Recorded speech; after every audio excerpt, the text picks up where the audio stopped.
Bien avant que le soleil n'atteigne la canopée, l'Amazonie est un monde défini par l'eau et l'obscurité. C'est un royaume de bleu profond et saturé et de noir, où l'air lui-même semble lourd, épais de l'expiration d'un milliard de feuilles qui respirent. L'humidité, proche de 100%, s'accroche à chaque surface, se condensant sur les vastes feuilles cireuses des philodendrons et s'égouttant avec un rythme lent et percussif qui est le battement de cœur au repos de la forêt. Le parfum est celui d'un recyclage profond et perpétuel, la saveur piquante de la terre humide, le riche musc de la décomposition et le léger et doux parfum des orchidées à floraison nocturne. Sur le sol de la forêt, un univers d'activité touche à sa fin. Une tarentule mangeuse d'oiseaux Goliath, de la taille d'une assiette, se retire dans son terrier tapissé de soie, sa nuit d'embuscade aux petits vertébrés étant terminée. Ces mouvements lents et délibérés contrastent fortement avec l'énergie frénétique qui remplira bientôt les couches supérieures.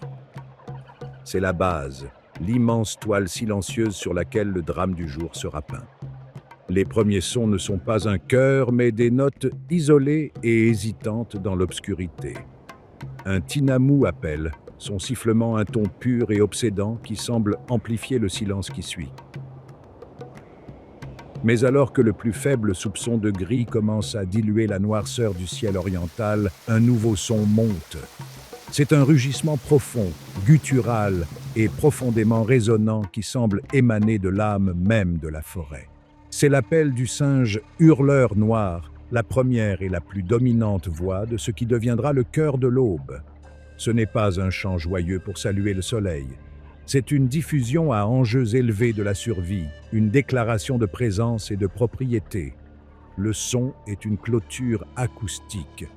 L'air frais et stable de l'aube est le milieu idéal pour sa transmission, permettant aux appels de voyager jusqu'à 3000 à travers la végétation dense. En rugissant, une troupe établit ses limites territoriales sans avoir besoin d'un conflit physique, coûteux en énergie et potentiellement létal. Un os hyoïde élargi dans la gorge du singe agit comme une chambre de résonance, un amplificateur anatomique qui donne à l'appel son immense puissance et sa portée. Cette diffusion quotidienne est une pièce essentielle d'un puzzle acoustique bien plus complexe. Le cœur de l'aube n'est pas une symphonie de coopération, mais une bataille pour la bande passante. Chaque espèce qui ajoute sa voix à la clameur croissante a fait évoluer un appel avec une fréquence, un rythme et un timing spécifiques, une stratégie pour percer le bruit de ses voisins. C'est une forme de partitionnement de niche acoustique, une forme de compétition invisible mais vitale. Si chaque créature criait sur le même canal, aucun message ne serait entendu. Un échec de communication signifie un échec à défendre son territoire, à attirer un partenaire ou à avertir d'un danger. La sélection naturelle favorise donc ceux qui développent des signatures vocales distinctes. Le rugissement du singe hurleur est un coup de maître de cette course aux armements évolutifs. Sa fréquence, exceptionnellement basse, n'est pas seulement pour le volume. Elle est stratégiquement conçue pour occuper un spectre sonore que les appels plus aigus des oiseaux et des petits mammifères ne peuvent pas facilement masquer. C'est une note de basse qui soutient tout le chœur, un signal si dominant qu'il ne peut être ignoré.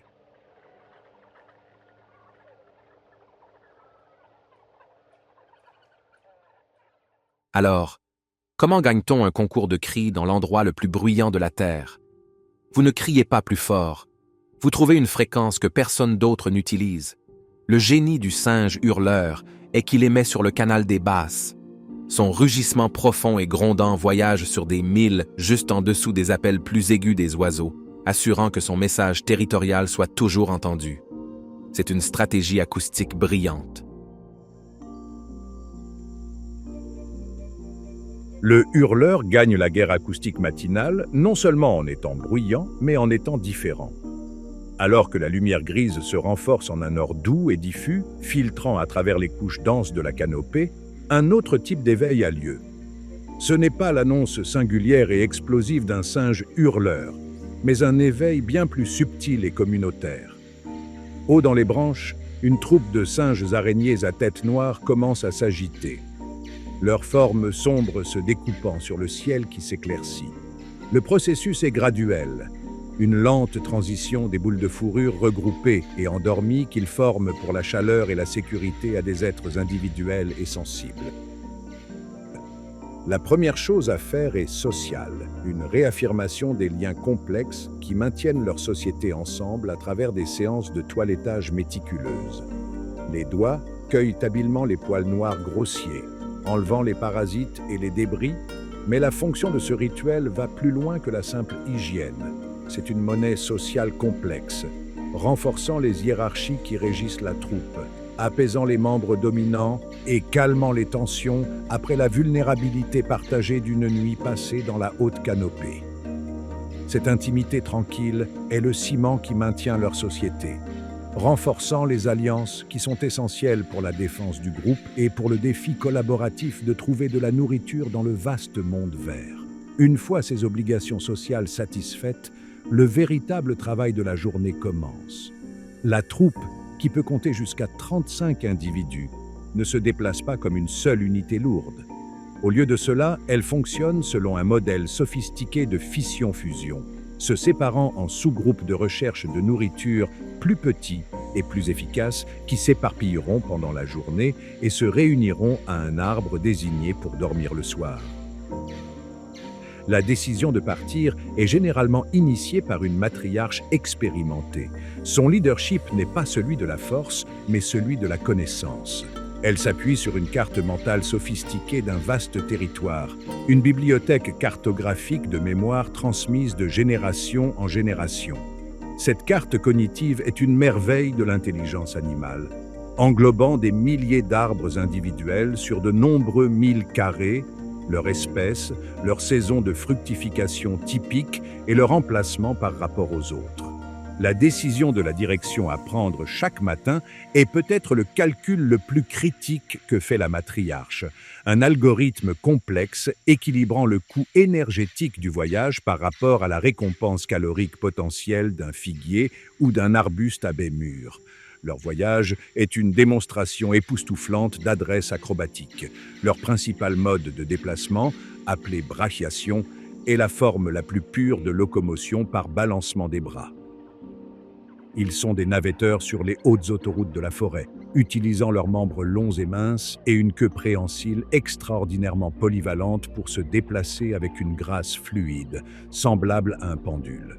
Leurs articulations de l'épaule ont une amplitude de mouvement qui dépasse même celle des humains, permettant cette méthode de vol puissante et efficace à travers les arbres.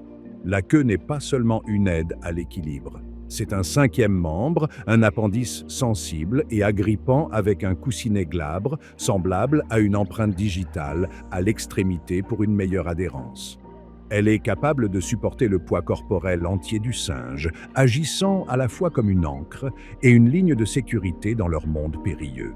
Au fur et à mesure que les sous-groupes voyagent, ils maintiennent le contact par une série de longs cris, de hennissements et de bavardages. Des vocalisations qui se mettent à jour sur l'emplacement et la découverte de nourriture, tissant un réseau acoustique à travers la canopée.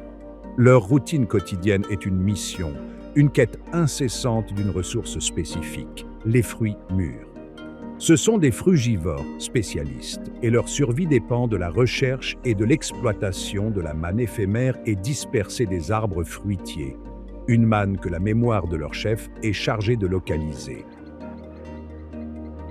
Alors que les singes araignées de longue portée se lancent dans leur expédition quotidienne pour des ressources spécifiques, un drame familial différent se déroule dans un autre coin de la forêt, régi par un contrat social entièrement différent.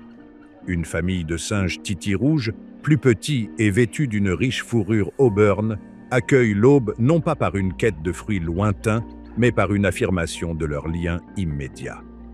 Ils sont farouchement monogames, et le couple accueille l'aube non pas par un rugissement territorial, mais par un duo complexe et coordonné.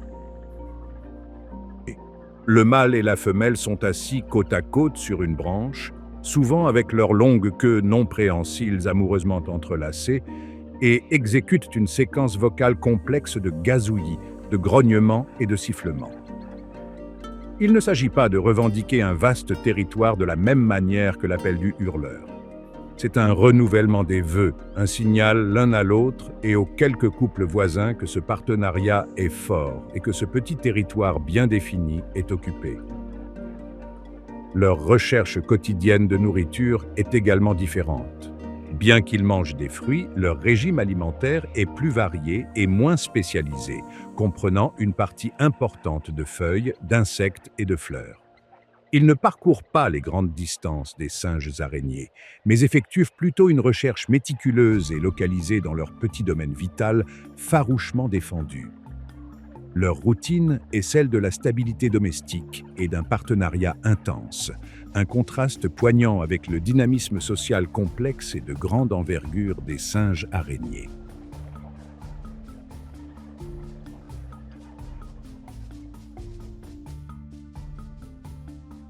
Et si je vous disais que l'outil le plus important pour un singe araignée n'est pas ses mains ou ses pieds, mais une carte qu'il transporte entièrement dans sa tête?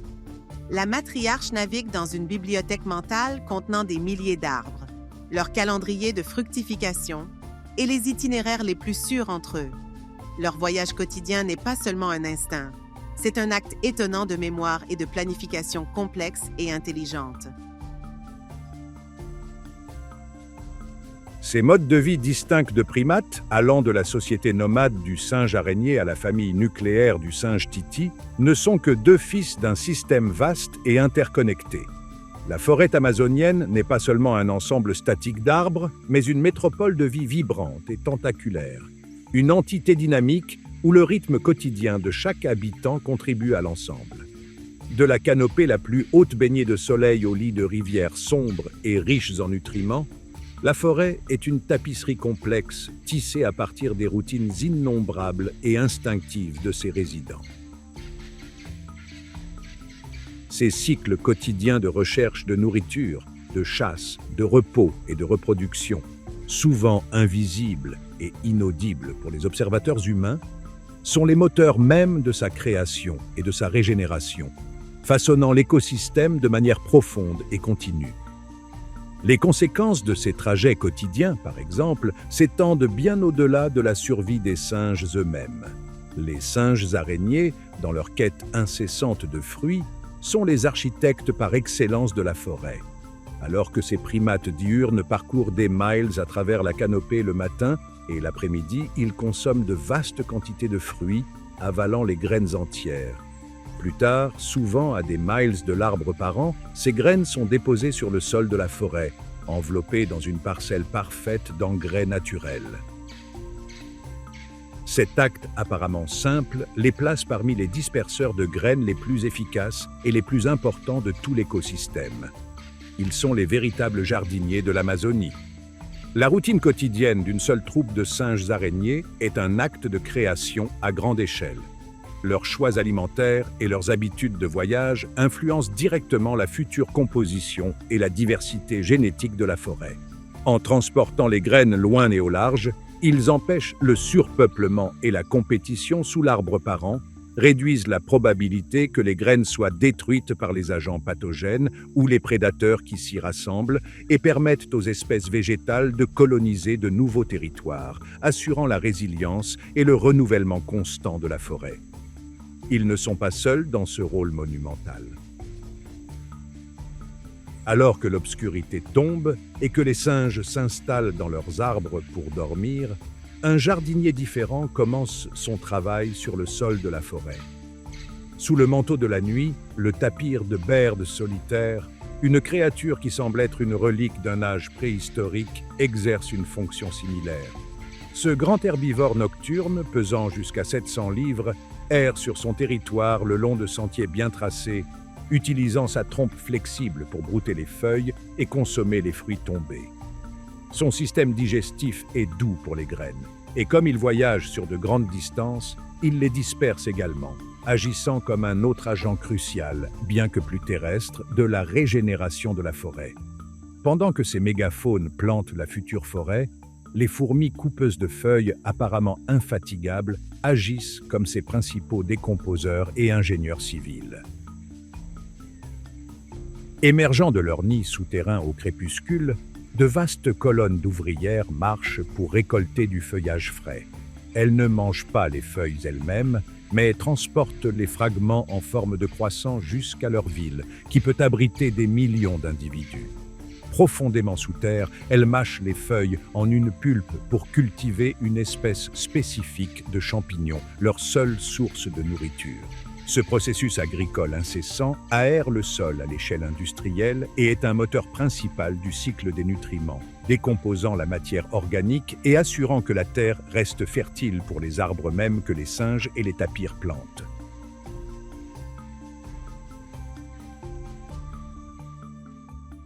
Tout le monde pense que ces fourmis mangent des feuilles, mais et si elles étaient en fait les fermiers les plus sophistiqués de l'Amazonie? Elles ne mangent pas du tout les feuilles. Elles les transportent sous terre pour les composter, cultivant une seule espèce spécialisée de champignons dans des chambres à climat contrôlé. Ce ne sont pas seulement des insectes, ce sont des cultivateurs de champignons à plein temps, à l'échelle industrielle. Cet équilibre délicat de création et de culture est lui-même régulé par une hiérarchie de prédateurs dont les routines sont tout aussi vitales pour la santé de l'écosystème. Alors que le crépuscule s'épaissit, estompant les contours des arbres, le prédateur suprême de la forêt, le jaguar, commence sa patrouille crépusculaire. Il se déplace avec une grâce silencieuse et délibérée le long des berges des rivières et des sentiers forestiers, un fantôme de muscles et d'or tacheté. Ces mouvements ne sont pas aléatoires. Ils sont une forme de régulation systémique, éliminant les faibles, les vieux ou les imprudents parmi les populations de tapirs, de capybaras et de pécaris, empêchant toute espèce d'herbivore de submerger la végétation. Un rôle similaire, bien qu'à plus petite échelle, est joué par l'ocelot nocturne, un chat magnifiquement marbré qui contrôle les populations de petits mammifères, de reptiles et d'oiseaux. Bien au-dessus, dans la couche émergente, l'aigle harpie passe sa journée à scruter la canopée depuis un perchoir élevé, son regard perçant imposant un ordre différent aux singes et aux paresseux en dessous. Dans le réseau complexe des voies navigables, la loutre géante diurne, un chasseur de meutes sociales et très efficace, et l'anaconda vert nocturne, un constricteur aquatique massif, agissent comme des prédateurs clés. Leur routine de chasse sculpte le réseau trophique aquatique et assure la santé des écosystèmes fluviaux qui sont la sève de la forêt. Le cycle de chaque créature est un fil critique dans ce tissu vivant. Le rugissement emblématique du hurleur au lever du jour est plus qu'un appel territorial. Il établit le paysage acoustique de la canopée et influence le mouvement des autres espèces. L'existence lente et méthodique du paresseux à 3 doigts contribue à une forme unique de cycle des nutriments grâce à son régime alimentaire spécialisé et à sa relation symbiotique avec les algues. Les appels nocturnes de la grenouille de verre translucide près d'un ruisseau immaculé sont un bio-indicateur sensible de la qualité de l'eau, tandis que les clics d'écolocalisation du dauphin rose de rivière naviguant dans la forêt inondée et trouble signalent la santé de l'ensemble du bassin fluvial. Au fil des décennies et des siècles, les décisions collectives et routinières de génération de ces créatures, où chercher de la nourriture qu'en chasser comme en nicher, agissent comme une puissante force évolutive. Elles ne vivent pas simplement dans la forêt. Leur voyage quotidien est le moteur de sa régénération et de sa diversification constante. Elles sont toutes les architectes du monde qu'elles habitent. Alors que le soleil monte plus haut, il dissipe la brume matinale, révélant la véritable et stupéfiante échelle de l'Amazonie. C'est un monde vertical, un gratte-ciel de vie avec des climats et des communautés très différents à chaque niveau. Au sommet même, perçant le tapis vert uniforme de la canopée principale, se trouvent les géants émergents, les capoquiers et les noyers du Brésil qui s'élèvent à 200 pieds ou plus dans le ciel. C'est un monde d'exposition, de vents et de vues inégalées, un archipel insulaire dans une mer de verdure. C'est un environnement rude, soumis à un rayonnement solaire intense, à des vents desséchants et à des variations de température spectaculaires. Pour ceux qui y sont adaptés, cependant, il offre un point de vue unique. Ici, sur ce trône baigné de soleil, un prédateur suprême commence sa journée. Une aigle harpie femelle, l'un des aigles les plus puissants sur Terre, est assise immobile sur une branche massive et blanchie par le soleil, ses plumes de crête gris foncé lui donnant une expression royale, presque intelligente.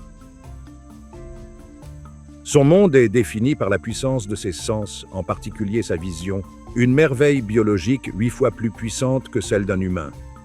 Ses grands yeux orientés vers l'avant sont capables de résoudre le moindre tremblement d'une feuille ou le subtil changement de texture qui trahit un paresseux camouflé à plus d'1 mile de distance. Sa routine quotidienne est une classe de maître en conservation de l'énergie, une stratégie affinée pour les défis uniques de la chasse dans un environnement dense et tridimensionnel. Elle ne plane pas et ne tourne pas en cercle comme les aigles des plaines ouvertes. La canopée dense rend une telle stratégie inefficace et dangereuse. Au lieu de cela, elle pratique l'art de la surveillance patiente et stationnaire, une technique connue sous le nom de chasse à l'affût. Pendant des heures, elle peut rester perchée, une statue de plumes, sa tête pivotant avec une lenteur imperceptible tandis que ses yeux scannent la vaste tapisserie verte en dessous. Cette longue période de conservation est ponctuée de moments de dépense explosives et terrifiantes. Lorsqu'une cible est identifiée, un paresseux se déplaçant le long d'une branche, un groupe de singes capucins momentanément distraits, la chasse est un acte de violence contrôlée. Se lançant de son perchoir, elle plonge à travers la canopée, ses ailes larges et arrondies, naviguant habilement dans le labyrinthe des branches, à des vitesses allant jusqu'à 50 000 par heure. L'attaque n'est pas une poursuite, mais une frappe soudaine et décisive. Ses serres, de la taille des griffes d'un grizzly, serrent la proie avec une force d'écrasement de plus de 500 livres par pouce carré. L'impact est instantanément fatal. Aujourd'hui, sa routine est motivée par plus que sa propre faim. Dans un nid massif de bâtons de près de 5 pieds de diamètre, construit dans la fourche d'un ceiba, un seul poussin blanc et duveteux attend. Les aigles harpies investissent une énergie énorme dans leur progéniture, n'élevant qu'un seul poussin tous les 2 à 3 ans. Ce cycle de reproduction lent rend chaque poussin précieux. Pendant les premiers mois de sa vie, la femelle reste au nid, une gardienne constante contre les serpents ou les singes prédateurs, tandis que le mâle assume la seule responsabilité de la chasse pour la famille. Sa routine est un cycle incessant de patrouilles, de frappes et de livraison de proies. La routine de la femelle est une routine de vigilance et de soins, déchiquetant méticuleusement la viande qu'il fournit en fines lanières gérables pour le poussin. Maintenant, le poussin est plus âgé, un adolescent exigeant, et les 2 parents partagent les tâches de chasse. Le retour de la femelle à la chasse signale une phase critique dans le développement du poussin. L'intégralité de la chasse, du lancement à la sécurisation de la proie, peut être terminée en moins de 10 secondes. Après une frappe réussie, elle transportera sa prise, qui peut peser jusqu'à 20 livres, jusqu'à son trône pour manger ou directement au nid pour nourrir son affamé de progéniture. Ce modèle comportemental entier est régi par une loi stricte et non écrite de l'économie de l'énergie. L'immense puissance de la frappe de l'aigle est une adaptation évolutive conçue pour rendre la phase de dépense de la chasse aussi brève et aussi certaine que possible. Une chasse ratée, une poursuite prolongée à travers la canopée complexe, serait un gaspillage catastrophique de calories. En investissant dans la puissance musculaire pour une attaque rapide et écrasante et l'acuité sensorielle pour garantir une cible, l'aigle assure une forte probabilité de succès pour chaque tentative. Cela permet à la phase de conservation, les longues heures tranquilles d'attente, d'être maximisées. L'aigle harpie est un comptable suprême de l'énergie et sa routine quotidienne est un grand livre parfaitement équilibré des calories dépensées et des calories gagnées. Un grand livre qui doit maintenant tenir compte de la survie de la prochaine génération. En descendant du royaume brûlé par le soleil de l'aigle, on plonge dans l'ombre profonde et l'humidité de la canopée principale. Ici, dans la lumière tachetée et l'ombre, existe une créature dont la vie est l'opposé philosophique de celle de l'aigle. Le paresseux à 3 doigts mène sa routine quotidienne dans un état de ralenti perpétuel. Une vie si lente qu'elle peut ressembler à une forme de méditation. La perception humaine commune de paresse est une profonde incompréhension d'une stratégie de survie très réussie et profondément évoluée.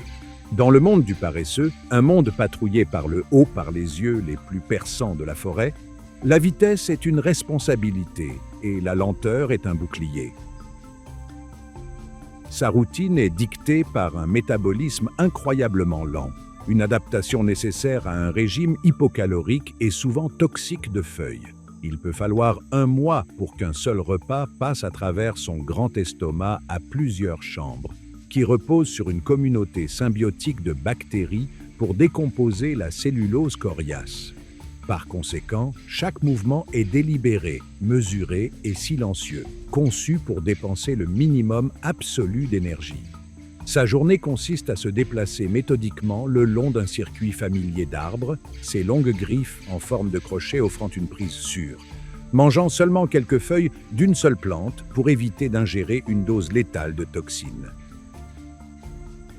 La majorité de son cycle de 24 heures est passée dans un état de repos quasi permanent, non pas de sommeil profond, mais un état de vigilance à faible énergie. Cette profonde immobilité est sa défense principale, rendue possible par sa maîtrise du camouflage. La fourrure grossière, gris-brun du paresseux est rainurée, une caractéristique unique qui encourage activement la croissance des algues, lui donnant une teinte verdâtre qui lui permet de se fondre parfaitement avec les branches moussues de la canopée. Cette fourrure n'est pas seulement un foyer pour les algues, c'est un écosystème mobile miniature. Un seul paresseux peut héberger des centaines de coléoptères, d'acariens, et plus particulièrement une espèce de mythe, la mythe du paresseux, qui ne vit nulle part ailleurs sur Terre. Cette relation complexe est une pierre angulaire de la routine autrement simple du paresseux. Une fois par semaine, le paresseux entreprend le voyage le plus périlleux de sa vie. Il descend lentement, laborieusement de la sécurité de la canopée jusqu'au sol de la forêt. Exposé et maladroit sur le sol, il est intensément vulnérable aux prédateurs comme le jaguar. Le but de ce voyage risqué est singulier, déféquer. À la base de l'arbre qu'il a choisi, il creuse un petit trou avec sa queue trapue et dépose ses déchets. Pendant qu'il est au sol, les mythes femelles du paresseux qui vivent dans sa fourrure en sortent et pondent leurs œufs dans la boulette de fumier qui fournit la pépinière parfaite pour leurs larves. Lorsque la prochaine génération de mythes éclot, elle s'envole dans la canopée, cherchant un paresseux pour s'y installer. Les scientifiques croient que le paresseux tire un avantage crucial de ce rituel bizarre. Les mythes, en mourant dans la fourrure du paresseux, sont décomposés par des champignons, libérant de l'azote et des phosphates. Ces nutriments, à leur tour, fertilisent les jardins d'algues qui poussent sur la fourrure du paresseux. Le paresseux complète alors son maigre régime alimentaire en se toilettant et en léchant cette croissance d'algues riches en nutriments. Sa routine hebdomadaire est donc un cycle de symbiose remarquable et autonome. La descente fertilise le sol de la forêt et permet le cycle de vie de la mythe, et les mythes, à leur tour, aident à fertiliser le jardin personnel et portable du paresseux.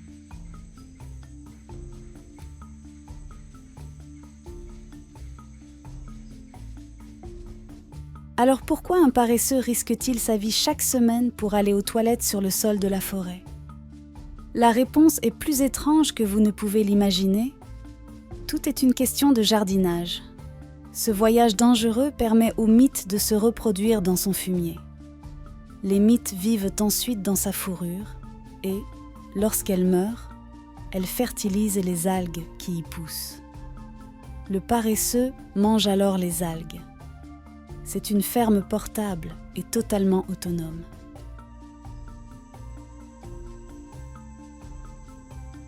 Les vies de l'aigle et du paresseux, prédateur et proie, sont inextricablement liées. L'une ne peut être pleinement comprise sans l'autre. La routine quotidienne du prédateur a directement et puissamment façonné la routine quotidienne de la proie. La stratégie de l'aigle de surveillance patiente, basée sur la vue, à partir d'un point fixe, a créé une intense pression évolutive contre le mouvement rapide ou visible dans la canopée. Au cours des millénaires, tout animal qui se déplaçait rapidement et négligemment était immédiatement visible et rapidement éliminé du patrimoine génétique. La réponse évolutive du paresseux a été de prendre le chemin inverse, ralentir toute sa biologie, échanger la vitesse contre la furtivité pour devenir en effet partie du décor. Son taux métabolique, son système digestif, sa musculature unique et son comportement, jusqu'à son rituel de toilette hebdomadaire bizarre et dangereux, font tous partie d'une seule réponse unifiée à la question existentielle posée par le regard de l'aigle. La surveillance patiente du prédateur est accueillie par l'immobilité patiente de la proie. Leurs vies quotidiennes sont les deux faces de la même pièce coévolutive.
Cet état est loin du sommeil profond et inconscient d'un chat domestique.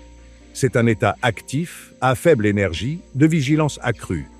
Le corps du jaguar est au repos, conservant l'immense puissance stockée dans ses muscles pour les heures plus fraîches, mais son esprit et ses sens sont très alertes. Ses grandes oreilles, comme des doubles antennes radar, tressaillent et pivotent indépendamment l'une de l'autre, capturant les sons les plus faibles et triangulant leur source. Le craquement lointain d'une brindille sous un sabot insouciant, le cri d'alarme aigu d'un toucan qui signale un mouvement, le bruissement d'un lézard dans la litière de feuilles. Son nez teste périodiquement et silencieusement l'air, son cuir noir, humide, décodant les messages chimiques complexes dérivant sur la brise humide et bougeant à peine. Le parfum du pécari, le musc du tapir, l'odeur inconnue d'un prédateur rival. Le concept même de repos pour un prédateur suprême est un calcul stratégique essentiel. Le choix de cet endroit de repos spécifique est aussi vital pour sa survie et son succès que sa légendaire prouesse de chasse. L'emplacement doit satisfaire à une liste de critères complexes. Il doit offrir une dissimulation profonde des regards indiscrets des singes dans la canopée et de toute menace potentielle, bien qu'improbable. Il doit fournir l'influence rafraîchissante de l'ombre profonde et la proximité de l'eau pour boire et pour la thermorégulation. Et surtout, il doit avoir une voie d'évacuation claire, silencieuse et immédiate s'il est dérangé. Un jaguar adulte peut maintenir plusieurs de ses gîtes préférés dans les limites de son vaste territoire, et la décision quotidienne de l'endroit où se reposer est complexe, équilibrant le besoin de thermorégulation, de sécurité et la conservation de l'énergie précieuse pour la chasse à venir. D'autres animaux à travers la forêt emploient un éventail diversifié de solutions au même problème environnemental écrasant. Sur les berges cuites au soleil d'une rivière voisine, une grande famille de capybaras, les plus grands rongeurs du monde, échappe à la chaleur en pataugeant dans l'eau fraîche et brune jusqu'à ce qu'ils soient presque complètement submergés. Avec seulement leurs yeux, leurs oreilles et leurs narines, idéalement et parfaitement situés en ligne droite sur le dessus même de leur tête, brisant la surface, ils ressemblent à une collection de rondins flottants. Cette adaptation ingénieuse leur permet de rester au frais et à l'aise tout en restant toujours vigilants pour le prédateur même qui se repose maintenant dans le fourré voisin ou pour la menace silencieuse qui se cache sous la surface de l'eau. Dans un marais boueux et stagnant bordant la rivière, un autre type de prédateur endure la chaleur de midi avec une patience ancienne. Un anaconda vert, son corps musclé aussi épais qu'un poteau téléphonique et de plus de 15 pieds de long, est enroulé dans les bas-fonds chauds, une montagne semi-submergée de chair reptilienne. En tant qu'ectotherme à sang froid, il ne peut pas générer sa propre chaleur corporelle. Son existence entière est dictée par le paysage thermique de son environnement. Après une nuit fraîche, il pourrait avoir passé les premières heures du matin à se prélasser sur une berge ensoleillée pour élever sa température corporelle à un niveau optimal pour l'activité. Mais le soleil direct de midi est trop intense, une menace plutôt qu'une source d'énergie. Maintenant, il utilise l'eau comme un dissipateur de chaleur massif, un milieu pour empêcher son énorme corps de surchauffer dangereusement. Cet état de torpeur est amplifié 10 fois s'il a récemment mangé un grand repas, comme un capybara ou un jeune caïman. L'effort colossal de digestion nécessite de la chaleur pour alimenter les feux métaboliques et pendant des jours ou même des semaines après une chasse réussie, la routine de l'anaconda consistera en peu de choses autres que de se déplacer lentement et délibérément entre le soleil et l'ombre, l'eau et la terre, gérant méticuleusement sa température corporelle pour alimenter l'immense processus interne. C'est une période d'extrême vulnérabilité, mais une partie nécessaire et inévitable d'une vie construite autour de repas peu fréquents et massifs. Que ce soit la dissimulation calculée du jaguar, l'immersion aquatique astucieuse du capybara ou la régulation thermique patiente de l'anaconda, la sieste de midi n'est pas un acte de loisir. C'est une partie vitale et non négociable de la routine quotidienne de survie, une tactique partagée pour endurer les heures les plus hostiles et épuisantes de la journée. Alors que le sol de la forêt et ses habitants sont dormants dans la chaleur suffocante, les rivières et les bras morts, les grandes artères et capillaires de l'Amazonie pulsent avec une énergie différente, plus vibrante. Ici, dans l'eau scintillante et ensoleillée, une famille de loutres géantes est au sommet de son activité quotidienne. Élégants, puissants et immensément musclés, ces animaux atteignant près de 6 pieds de long sont parfaitement et magnifiquement adaptés à ce monde aquatique. Leur routine quotidienne est bruyante, très sociale et implacablement énergique. Un contraste frappant avec la nature solitaire et conservatrice du jaguar. La force des loutres, leur clé même du succès, réside dans leur nombre et leur coopération complexe et vocale. La période de midi, lorsque le soleil est haut et que la visibilité dans l'eau est à son meilleur, est leur temps de chasse privilégié. La famille, un groupe très uni se composant généralement d'un couple reproducteur dominant et de plusieurs générations de progéniture, travaille comme une unité parfaitement coordonnée. Elles communiquent avec un vocabulaire riche et étonnamment complexe de sifflements, de gazouillis, d'aboiements et de cris perçants, un flux constant de bavardage qui leur permet d'exécuter des stratégies de chasse sophistiquées. Elles travaillent ensemble pour rassembler des bancs de poissons dans les bas-fonds où ils sont facilement acculés et capturés, leurs puissantes mâchoires faisant un travail rapide de la proie glissante. Cette stratégie de chasse sociale leur permet de s'attaquer à des proies redoutables qu'une loutre seule n'oserait pas défier, y compris de grands poissons-chats blindés, des piranhas agressifs et même de petits caïmans. Leur succès est un résultat direct et indéniable de leur cohésion sociale. Tandis que certains membres de la famille se concentrent sur la chasse, d'autres sont de garde. La surveillance est une responsabilité partagée et constante. Des sentinelles désignées font le périscope, levant la tête et le haut du corps hors de l'eau. leurs yeux sombres et intelligents balayant les berges de la rivière à la recherche de leur principal prédateur, le jaguar, ou de la forme sombre et menaçante d'un caïman noir se cachant dans les canaux plus profonds. Le centre de leur territoire et l'ancrage de leur routine quotidienne est une tanière creusée profondément dans la berge de la rivière avec une entrée sous-marine dissimulée, où les petits sont élevés et toute la famille se repose ensemble la nuit à l'abri des dangers de la forêt. Dans le canal principal de la rivière, où l'eau est plus profonde, plus trouble et transporte le limon des Andes, un autre mammifère sophistiqué suit sa propre routine ancienne. Le boto, ou dauphin rose de rivière, navigue dans un monde de visibilité quasi nulle, un royaume de sons et de toucher. Ses yeux sont petits et pas particulièrement efficaces dans les profondeurs troubles. Au lieu de cela, il perçoit son environnement grâce à un sonar biologique connu sous le nom d'écholocalisation. En émettant une série rapide de clics à haute fréquence et en interprétant les échos de retour avec une vitesse et une précision étonnantes, il construit une image acoustique tridimensionnelle détaillée du lit de la rivière, des bancs de poissons qui passent et des obstacles submergés comme des arbres tombés. Sa routine est moins rigidement structurée que celle des loutres. Il peut chasser seul ou en association lâche et temporaire. Ses vertèbres cervicales uniquement non fusionnées lui permettant de tourner sa tête à un plein 90 degrés pour sonder la présence de poissons cachés dans les racines enchevêtrées des arbres riverains. Pendant les inondations annuelles, lorsque la rivière sort de ses berges et inonde de vastes étendues de la forêt pendant des mois entiers, le monde du boto s'élargit dramatiquement. Il quitte les limites du canal principal et sa routine quotidienne se déplace vers la navigation entre les arbres noyés de la Várzea, la forêt inondée, chassant les poissons dans ce royaume aquatique temporaire et magique.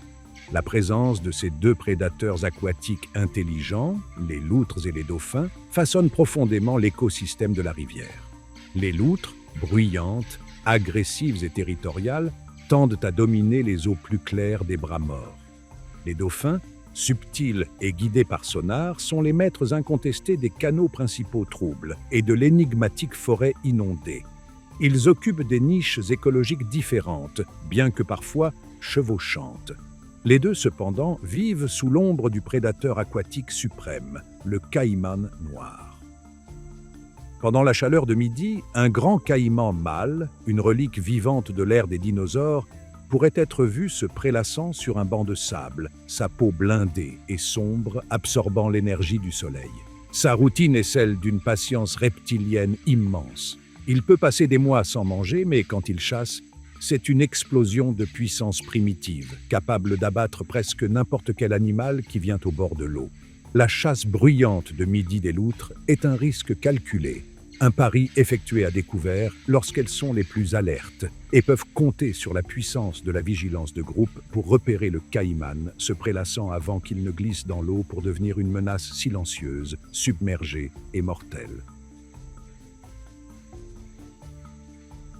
Alors que le soleil commence sa longue descente vers l'horizon ouest, la qualité de lumière subit une transformation profonde. L'éclat vertical et dur de midi s'adoucit en une chaude lumière dorée qui filtre horizontalement à travers les arbres, illuminant les particules de poussière et projetant de longues ombres dramatiques. C'est la période crépusculaire, le heurt doré, un moment magique et dangereux de transition pour tout l'écosystème. La grande immobilité de midi est brisée alors que la forêt monte avec un deuxième pic d'activité climatique. Les animaux diurnes, ceux actifs de jour, s'engagent dans un dernier assaut de recherche de nourriture, souvent frénétique, pour faire le plein de leurs réserves d'énergie avant que l'incertitude et le danger de la longue nuit ne descendent. Un toucan à bec caréné, son bec surdimensionné d'un arc-en-ciel d'une couleur incroyablement vibrante, fait un dernier voyage rapide vers un arbre fruitier avant de retourner à la sécurité de son nid creux pour la nuit. C'est aussi le moment de l'un des grands spectacles naturels de l'Amazonie. Un vol de Haras écarlates, parfois des centaines de fortes, descend sur une berge d'argile spécifique et exposée le long de la rivière. Leur arrivée et leur routine créent une émeute de sons et de couleurs qui peuvent être entendus à des miles de distance. Le but de ce pèlerinage quotidien n'est pas de boire ou de se baigner, mais de manger de l'argile. Le sol dans ces endroits spécifiques, connus sous le nom de lèchement d'argile ou de kolpa, contient des minéraux essentiels, en particulier du sodium, qui sont rares dans leur régime alimentaire largement basé sur les fruits. L'argile sert également à neutraliser les toxines qu'ils peuvent avoir ingérées à partir de fruits ou de graines immatures, agissant comme un médicament naturel. Mais cette congrégation vitale est pleine de périls. La berge ouverte de la rivière les expose à des prédateurs comme les ocelots ou les aigles, et le vol est une entité nerveuse et cacophonique, avec des oiseaux qui s'envolent constamment dans une explosion écarlate à la moindre alarme perçue. Leur visite quotidienne au lèchement d'argile est un élément essentiel, mais à haut risque, de leur stratégie de survie. Tout comme les haras commencent à s'installer et que le dernier toucan disparaît dans la sécurité de son creux, le grand échange commence sérieusement. Le monde du jour, un monde de couleurs vibrantes et de visions lointaines, recule, et le monde de la nuit, un monde d'ombre, de sons et de parfums, s'éveille pour prendre sa place. Dans un fourré ombragé sur le sol de la forêt, les yeux énormes et lumineux d'un ocelot s'ouvrent, reflétant la dernière lumière ambiante. Un cousin plus petit, plus mince et élégamment marbré du jaguar, l'ocelot est un maître du crépuscule. Son être entier, son ouïe finement réglée, ses yeux orientés vers l'avant remplis de bâtonnets capteurs de lumière, son pelage qui se fond dans les ombres, est réglé sur cette période de faible lumière qui fournit le manteau parfait pour son style de chasse basé sur la furtivité. Haut dans la canopée, un échange différent mais tout aussi fluide se produit.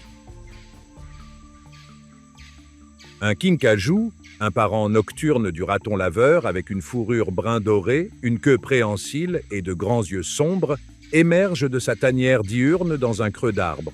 Il bâille, s'étire et commence sa routine nocturne de recherche de nourriture pour les fruits, le nectar et les insectes, reprenant effectivement la niche écologique laissée vacante par les singes araignées diurnes. Sur le sol de la forêt, un potou, un oiseau nocturne qui est un maître du camouflage inégalé et a passé la journée entière à faire semblant d'être le sommet d'une souche d'arbre cassée, ouvre ses énormes yeux jaunes. Il lâche son cri étrange, descendant et lugubre, avant de prendre un vol silencieux pour commencer sa chasse aux mythes et autres grands insectes volants. Ces périodes de transition de l'aube et du crépuscule sont les moments les plus occupés et les plus périlleux du cycle de 24 heures de la forêt tropicale. Elles représentent un goulot d'étranglement temporel, une brève fenêtre où les routines des créatures diurnes et nocturnes se chevauchent, créant un pic dramatique à la fois en opportunité et en risque. Pour les prédateurs crépusculaires comme l'ocelot et le jaguar, c'est le moment optimal pour chasser. La lumière est faible, ce qui les rend difficiles à voir. Pourtant, il y a encore assez de visibilité pour suivre et tendre une embuscade à la proie. Leurs proies diurnes, comme le toucan, sont souvent fatiguées des activités de la journée et se déplacent le long de chemins prévisibles et habituels vers leur perchoir, peut-être avec leur garde baissée. En même temps, les proies nocturnes commencent tout juste à émerger de leur terrier et de leur tanière et peuvent être moins alertes alors qu'elles passent d'un état de repos à un état d'activité. Ce chevauchement temporel crée une fenêtre de vulnérabilité accrue pour de nombreuses espèces. La course finale de recherche de nourriture pour un oiseau diurne est son voyage le plus dangereux de la journée. Les premiers pas timides d'un rongeur nocturne hors de son terrier sont son moment de plus grande exposition. L'écosystème entier ressent une vague palpable de tension pendant ces heures crépusculaires, une période brève mais critique qui façonne de manière disproportionnée la dynamique de vie et de mort de la forêt et dicte le destin de ses innombrables habitants. Selon les informations enregistrées, je vais traduire le texte en français et convertir tous les nombres en figures, en leur forme écrite en toutes lettres, tout en évitant le gras et l'italique.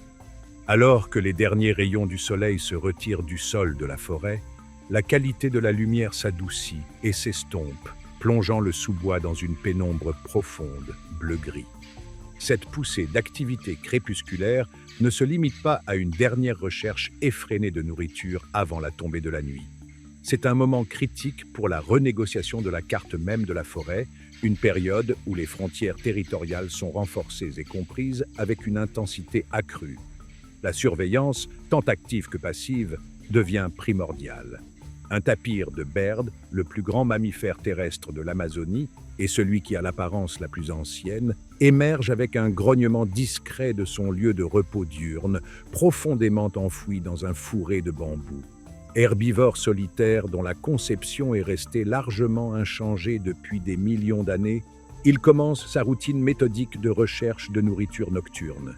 Ses mouvements ne sont pas aléatoires, mais sont dictés par un réseau complexe de chemins bien tracés qui sillonnent son territoire, des autoroutes invisibles entretenues sur des générations.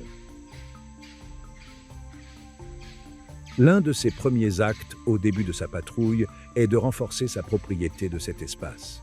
Il s'arrête près d'arbres et de buissons bien en vue le long de son chemin, se tourne et urine par pulvérisation, laissant un signal chimique âcre et indubitable pour tout autre tapir qui pourrait passer par là. Ce marquage olfactif est une forme de surveillance passive, une conversation menée par le biais du temps. C'est une déclaration claire de présence, une mise à jour de statut sur un réseau social invisible qui minimise les chances d'une confrontation directe stressante, coûteuse en énergie et potentiellement violente avec un rival. Ce langage invisible de l'odeur, une riche tapisserie d'informations chimiques, est parlé par de nombreux habitants solitaires de la forêt. Non loin du chemin du tapir, un agouti, un rongeur aux pattes minces et perpétuellement nerveux, s'engage dans sa propre routine vitale au crépuscule. Toute la journée, il a visité les sites d'arbres à noix du Brésil tombé, utilisant ses mâchoires incroyablement puissantes et ses incisives en forme de ciseaux pour ronger les gousses d'amandes dures comme des boulets de canon que peu d'autres animaux peuvent gérer. Il mange quelques graines sur place, mais sa stratégie de survie principale consiste à enterrer les autres individuellement dans des centaines de trous peu profonds creusés à travers son territoire. Ce comportement est connu sous le nom de dispersion par mise en cache. Ces heures crépusculaires sont consacrées à revisiter frénétiquement certaines de ces caches pour un dernier repas riche en énergie, tout en créant de nouvelles avec toutes les noix fraîchement libérées. Sa survie pendant les saisons plus maigres dépend entièrement de sa mémoire spatiale sophistiquée, une carte cognitive de ses centaines de réserves de nourriture cachées. Fait crucial, toutes les graines que l'agouti oublie ou ne parvient pas à récupérer ont été parfaitement plantées loin de l'arbre parent, ce qui en fait le principal et presque exclusif disperseur de graines pour le puissant noyer du Brésil. L'existence même de cette espèce clé de voûte dépend de la routine quotidienne de l'agouti, consistant à enterrer diligemment et à oublier opportunément. Le jaguar, maintenant complètement éveillé et étirant ses membres puissants alors qu'il commence sa propre patrouille nocturne, n'est pas seulement un lecteur de ce langage chimique et spatial complexe, mais son auteur le plus puissant et le plus définitif. Alors qu'il se déplace avec un silence fantomatique le long des mêmes chemins forestiers, son nez aiguisé, des ordres de grandeur plus sensibles que celui d'un humain, détecte et déchiffre les marques olfactives du tapir, ainsi que celles des oslots, des pécaris et d'autres jaguars. Il lit l'histoire qui se déroule aux heures du crépuscule. Qui est passé par là? Il y a combien de temps ils sont passés? Leur sexe, leur santé et même leur statut reproducteur. Le jaguar écrase ensuite ses messages avec les siens.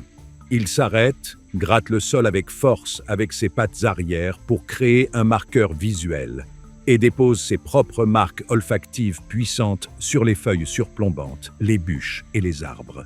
Cet acte est une réaffirmation de la domination absolue, un signal clair et non ambigu à tous les autres que ce territoire appartient au prédateur Apax et que tous ceux qui s'y déplacent le font à sa discrétion.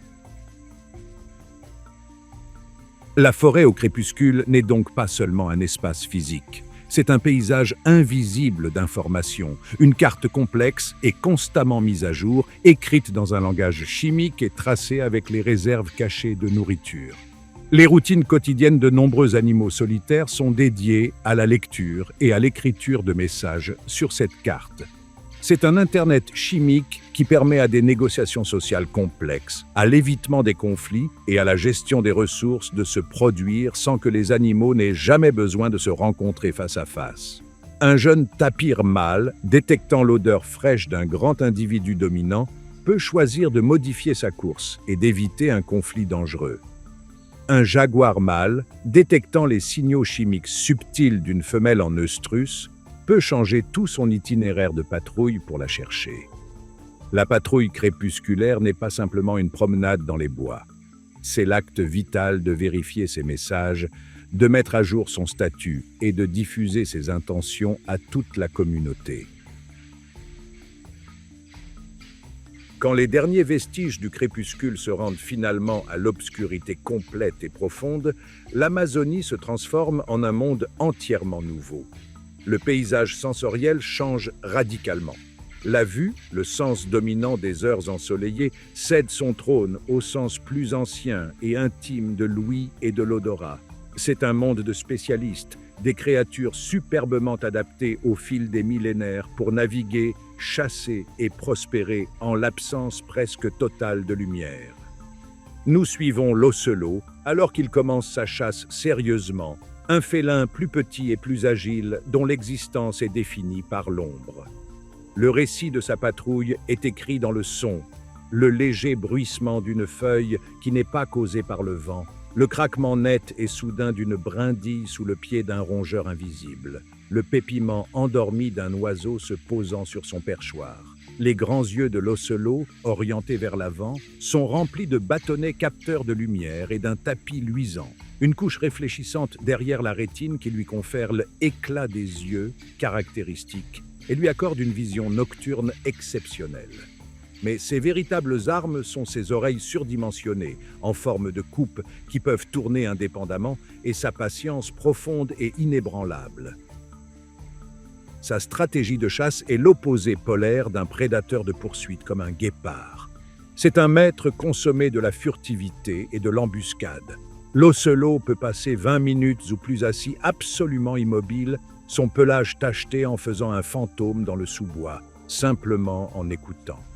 Sa tête tourne par incréments lents et infimes, triangulant la source de chaque son subtil, construisant une carte acoustique précise de son environnement immédiat.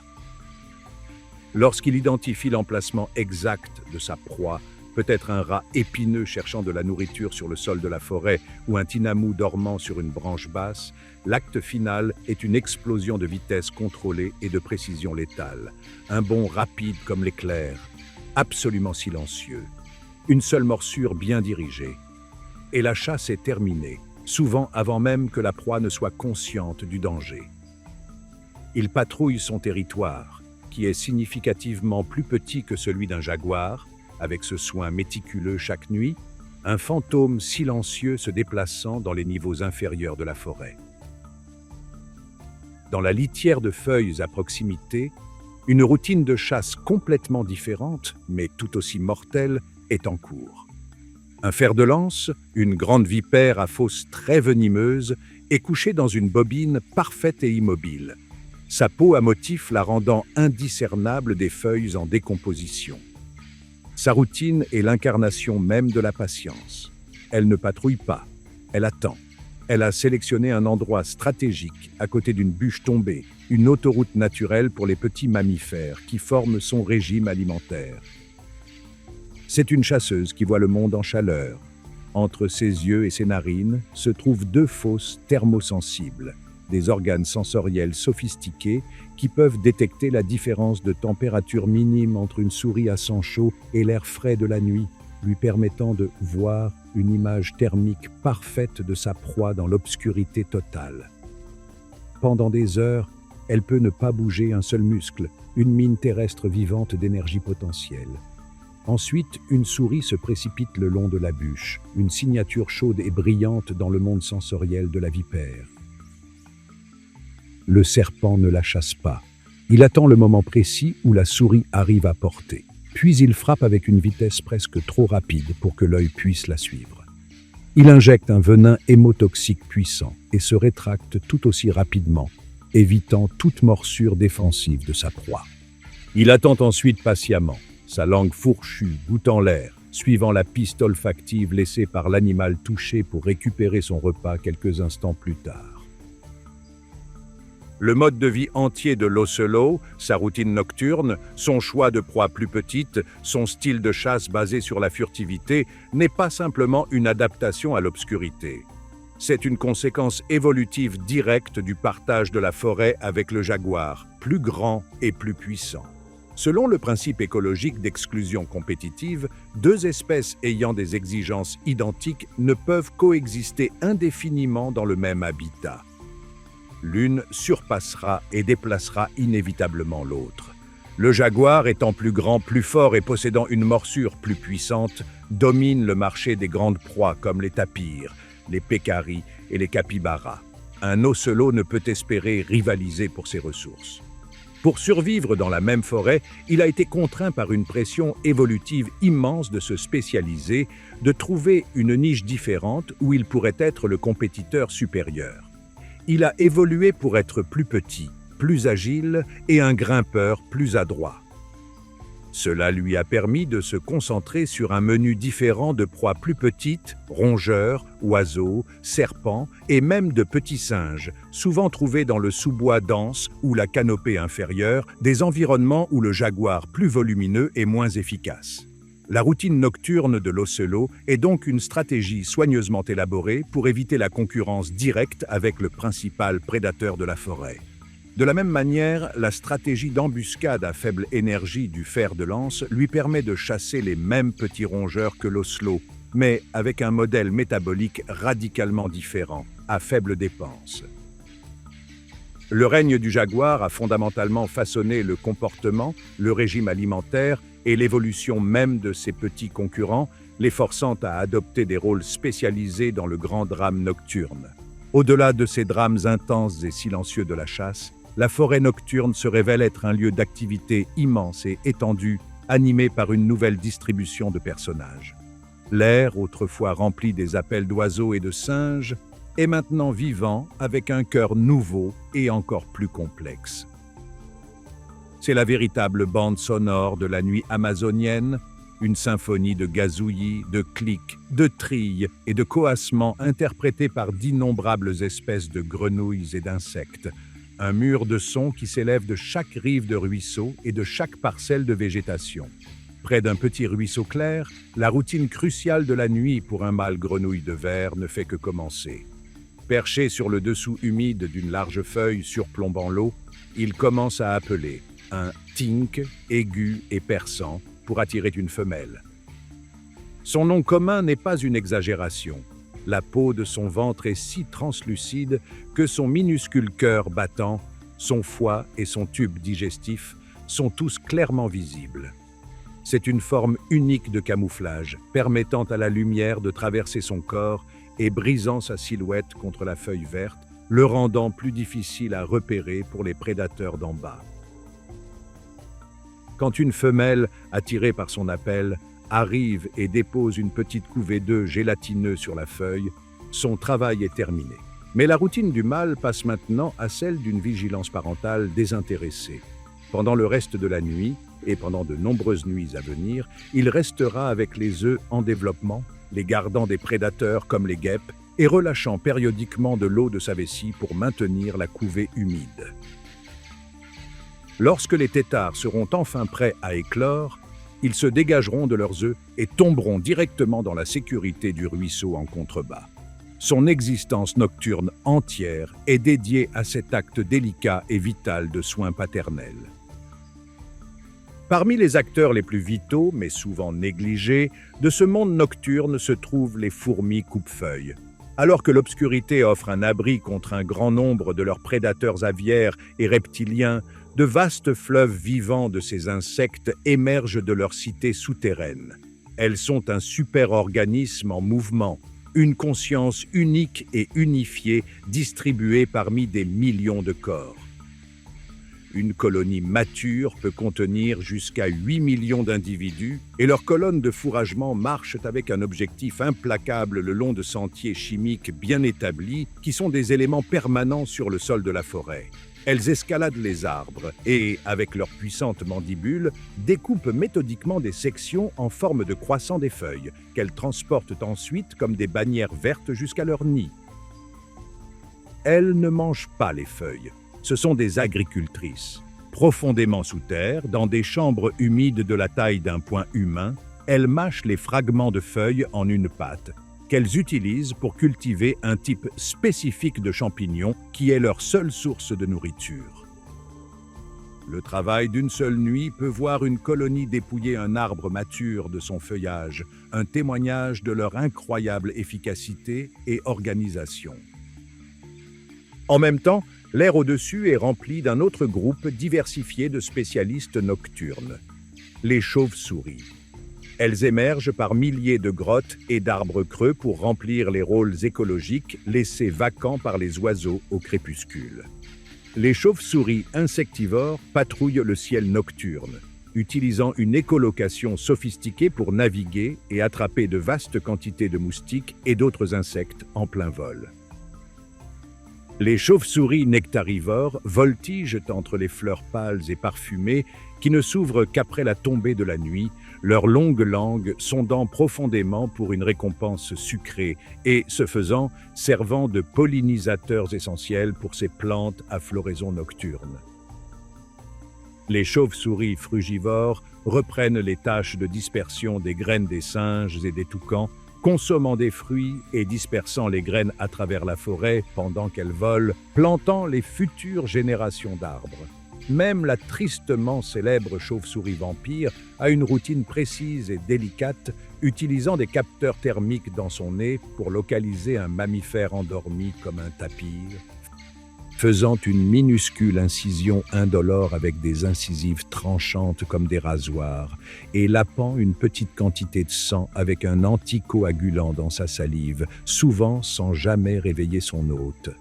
Les routines de ces créatures nocturnes, des grenouilles paternelles près du ruisseau aux fourmis agricultrices sur le sol de la forêt en passant par la myriade de chauves-souris dans le ciel, sont les moteurs invisibles qui animent les processus les plus fondamentaux de l'Amazonie.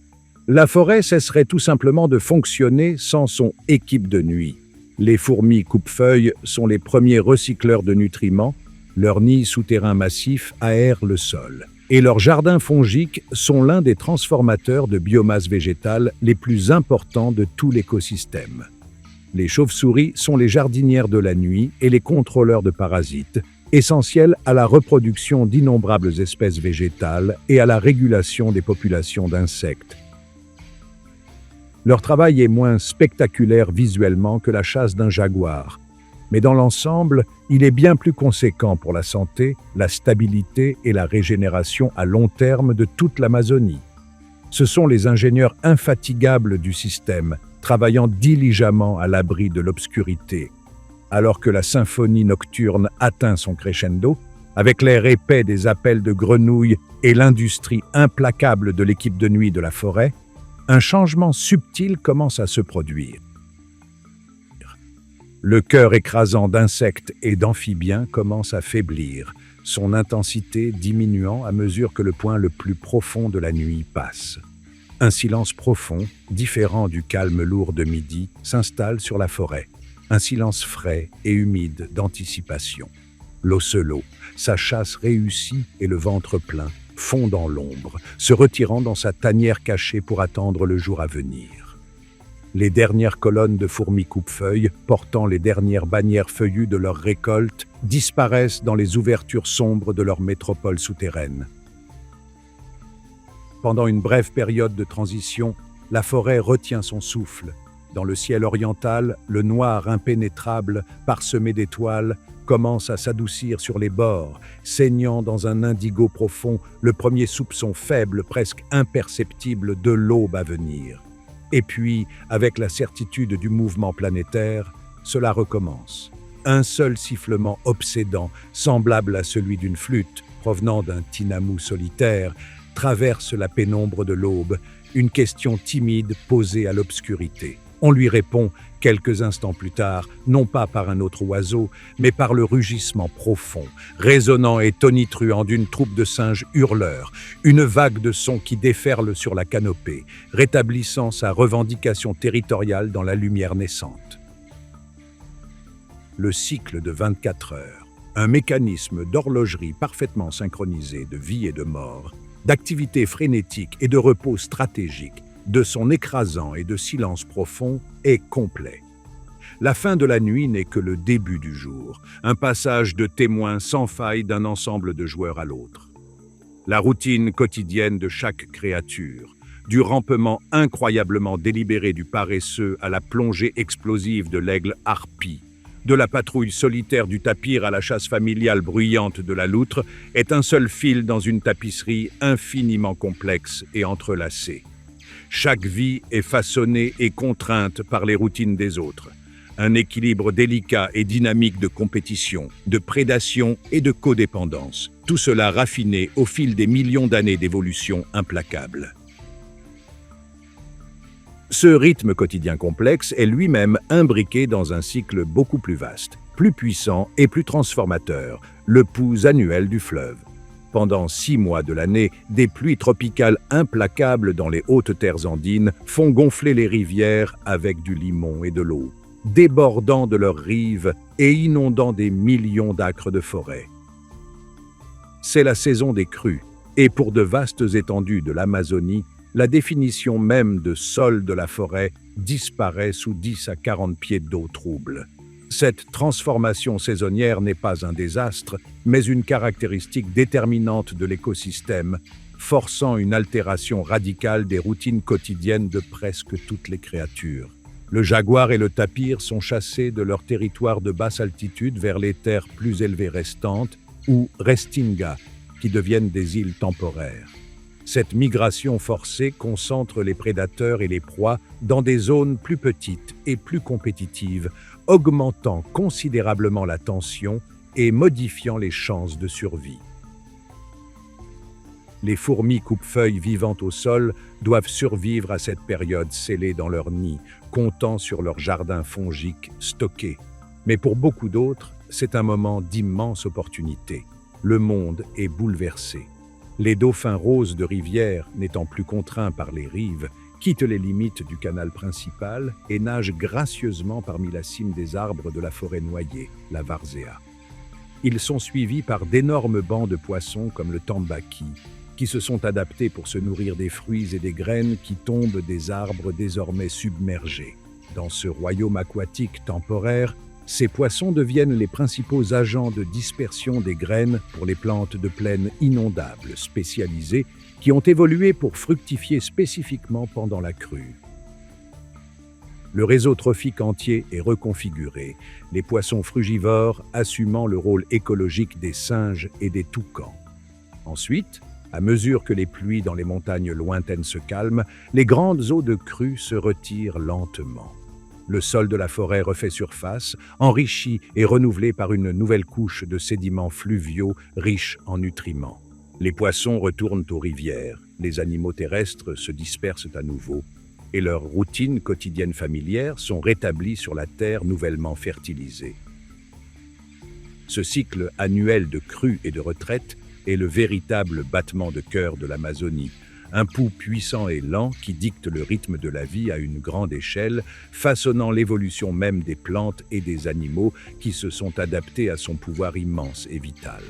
Cette danse complexe, ce monde à la fois beau et brutal, régi par le double rythme du soleil levant et du fleuve en crue, témoigne de l'étonnante résilience et de la complexité de la vie.